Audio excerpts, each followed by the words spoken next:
I appreciate everybody being here. Thanks so much for Lululemon, to Mara somewhere for opening up the studio for us and for helping us out so much, for the hospitality, to the whole staff, for just being so welcoming. I've enjoyed being an ambassador for you guys and being part of the Lululemon family. And I'm so glad to see everyone here. This is a very special day for me because it represents a culmination of really a long time effort, not just in writing the book that I came out with, my little son, but in working with our community to try and answer some of the basic questions about how we can stay healthy and do the thing we love to do. It's such a frustrating thing as an athlete, as a runner, to be deprived of that. When we're injured, when we have an inability to get out there to race and to train, to be with our friends, to be in the community, to enjoy the world as we do as athletes, it's something that's almost indescribably painful, really, to be removed from the world in this way. And the thing I love about the way the human body works is that there are a few things that are really inexplicable. There's a cause and effect. When something's broken, there's a reason for it. And it takes a lot of time sometimes to figure out what the reason is.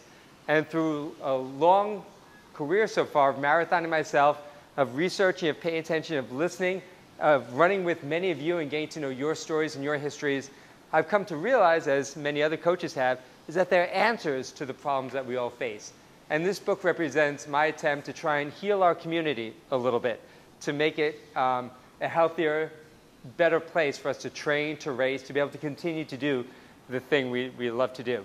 So really, while this book is, well, honestly, part of my work and my effort here, it's really a community effort in a lot of ways, because you'll see in the pages reflected many of your own stories, maybe from what you've said to me and what I've experienced running with you. And maybe if we haven't even talked or run, you'll recognize yourself in these pages. So I want to thank you for being here. I hope that the book proves helpful to you. I hope it proves helpful to our community and that we're able to move forward and be healthier and stronger. But I know that many of you also now are not just thinking theoretically, that you've got real races and real concerns about what you're doing. Out of curiosity, how many people are doing a marathon this season, this fall? Do we have some? Okay. Anybody doing the Marine Corps Marathon in particular? Okay, we have some of those too.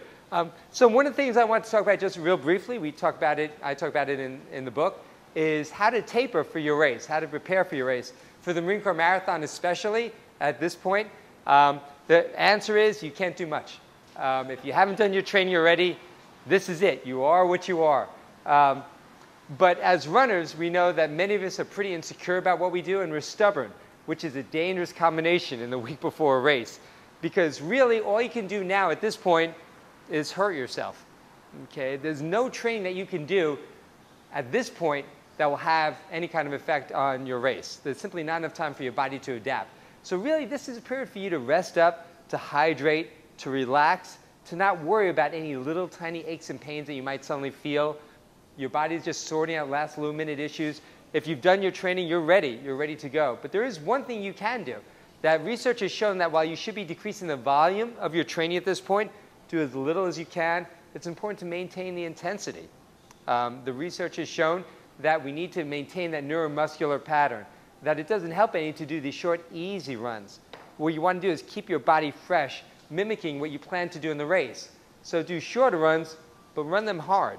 And I just know emotionally, mentally, this will help too. One of the most difficult things to face as a runner is downtime, especially self-enforced downtime when there's no real reason for it, right? You feel healthy, you feel good, you're trained, you want to get out there and run, and it's hard to understand that it's not going to help you for race day.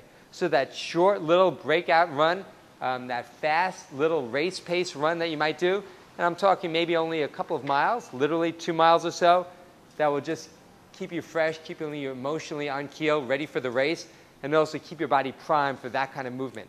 Now, the Marine Corps Marathon itself is a beautiful race. Of those of you who are running it, how many have run it before?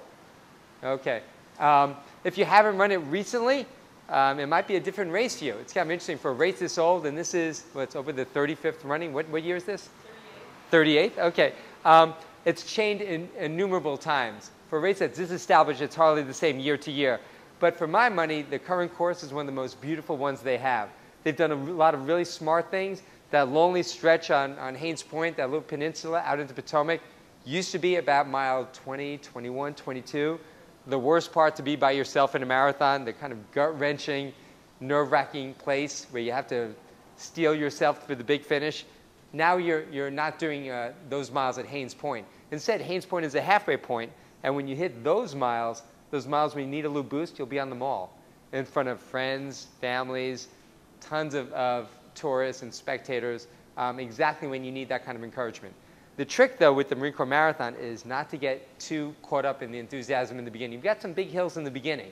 You've got heading north through Roslyn. You've got a big climb into Roslyn Heights. And then you're going to have a big climb once you get off the Parkway, which, by the way, has some of the most beautiful miles in all of marathoning. You got a big climb off the Parkway onto the bridge. So take it easy in those miles. Save something in the tank. I've done pacing in a lot of marathons. I've helped a lot of people cross a lot of finish lines.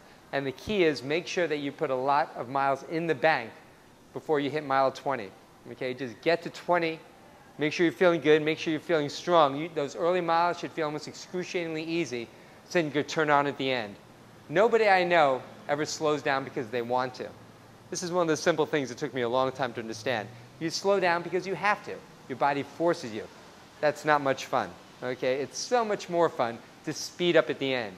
If you have two people crossing the finish line and one person is speeding up through it and the other person is limping across it and they cross it exactly the same time, they've not had the same kind of race.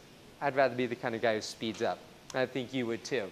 So take it easy this week. Do just some short, intense runs if you can run it all. Hydrate, sleep, rest up. Try and get as much sleep as you can. Be conservative in the early miles, especially the big hills. Enjoy the race and have a strong finish. I'll be available for any questions. I have my book for signing if anybody's interested in a copy, as well as my first book on some of the experiences I've had running marathons all around the world and meeting and getting to talk with people just like you. And once again, thanks for coming here, and thanks for being a part of our little celebration.